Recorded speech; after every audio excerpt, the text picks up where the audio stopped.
What if I told you that the way most of us think about money, how to earn it, save it, spend it, is completely backwards? I'm not talking about budgeting apps or stock tips. I'm talking about the psychology of money. If you've seen part 1, you already know this isn't just about spreadsheets. It's about how we, as humans, make money decisions emotionally first and logically second. Like, remember Mike Tyson? Made over $400 million in his career, bought tigers, a $2 million bathtub, then bankrupt, $23 million in debt. How does that happen? Was he dumb? No. He just didn't understand the mental game of money, the stuff no one teaches you. In this video, we're going deeper. We will see some brand new lessons from the book that blew my mind. Because once you understand how money works up here, in your brain, not just on paper, you unlock a whole new level of freedom. Lesson 1, no one's crazy. Okay, so let me ask you something. Have you ever looked at someone making a money decision and thought, what are you doing? Like someone buying a brand new car with a 7-year loan when they're living paycheck to paycheck. Or someone investing all their savings into meme coin during a hype wave. And you're like, dude, are you crazy? But here's the thing. They're not crazy. At least not in their own mind. This blew my mind when I first got it. People make decisions with money based on their own life experiences. Think about this. If you grew up during the 2008 financial crash, watched your parents lose their jobs, maybe even your house, you probably have this deep,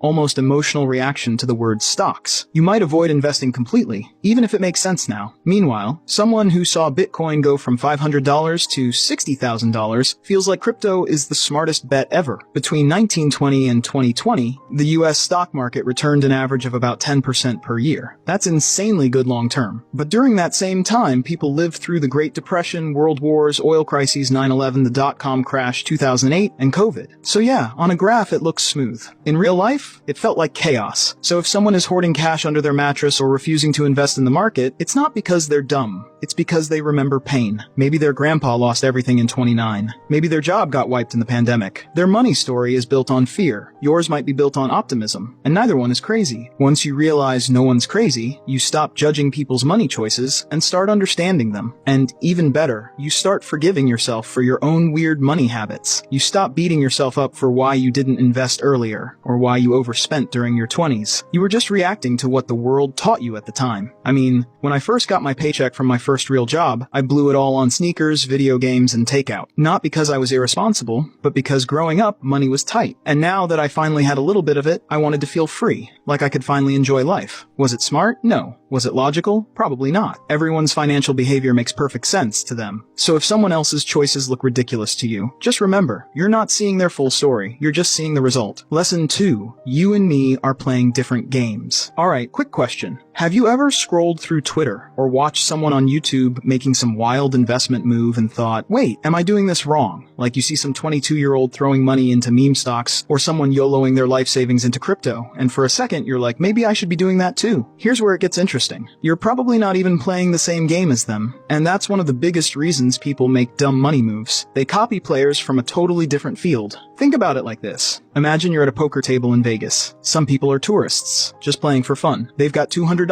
they're willing to lose. Then there's a pro. This is how they make a living. They've studied the game, they've got a strategy, they're thinking 10 moves ahead. And then there's that guy who's just drunk, doesn't know the rules, and is going all in every hand like it's blackjack. Now imagine you're watching from across the room, and you try to copy that drunk guy because he won one hand. That's what most people are doing when they see viral finance content online. They're mimicking players who aren't even in their league, in a game that isn't even theirs. Even inside your friend circle, some might be saving for retirement, some trying to buy a house, others just stacking cash for a 3-month Euro trip. So why would you all follow the same money advice? This lesson right here, once you get it, you stop being distracted by noise. You gotta know what game you're playing. Are you trying to build wealth slowly and safely, or are you trying to triple your money in 3 months? And once you're clear on that, everything else becomes way easier. You're not swayed by hype. You're not stressed by volatility, because you're not playing their game. You're playing yours. That's why sometimes the best financial advice is just ignore them. They're not you. Lesson 3, the greed trap. There's this story about Rajaratnam, a billionaire hedge fund guy. He was already worth hundreds of millions, set for life. Private jets, mega mansions, the works. But he got caught in one of the biggest insider trading scandals ever. Why? He wanted more. Not needed. Wanted. At that level, money doesn't even change your lifestyle anymore. It's just scoreboard ego. Now I know what you're thinking. Yeah, but that's billionaires, not me. But this shows up in everyday stuff too.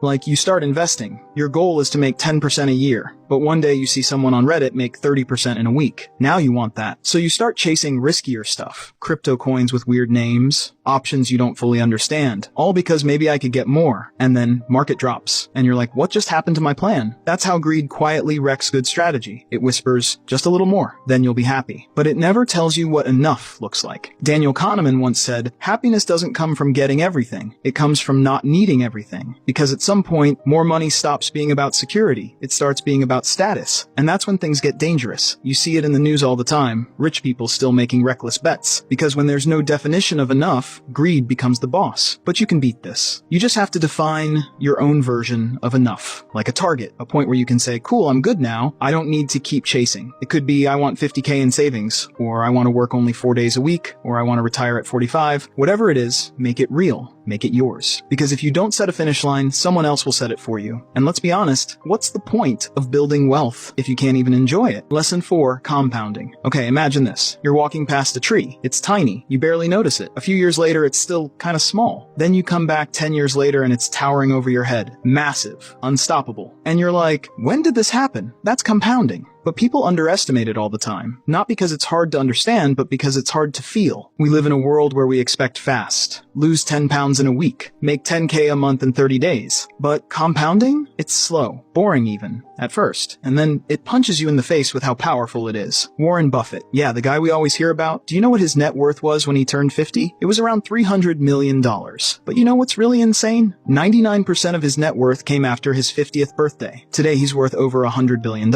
Because he stayed in the game long enough for compounding to do its magic. But here's why this messes with people. We're wired to think in linear terms, not exponential. So when you save a bit and your investments grow a little and then a little more, it's like, okay, cool, I made $50 this month. Great. And your brain goes, this is doing nothing. Let me buy a new phone instead. But what you don't see is that those tiny, boring steps, they're laying the foundation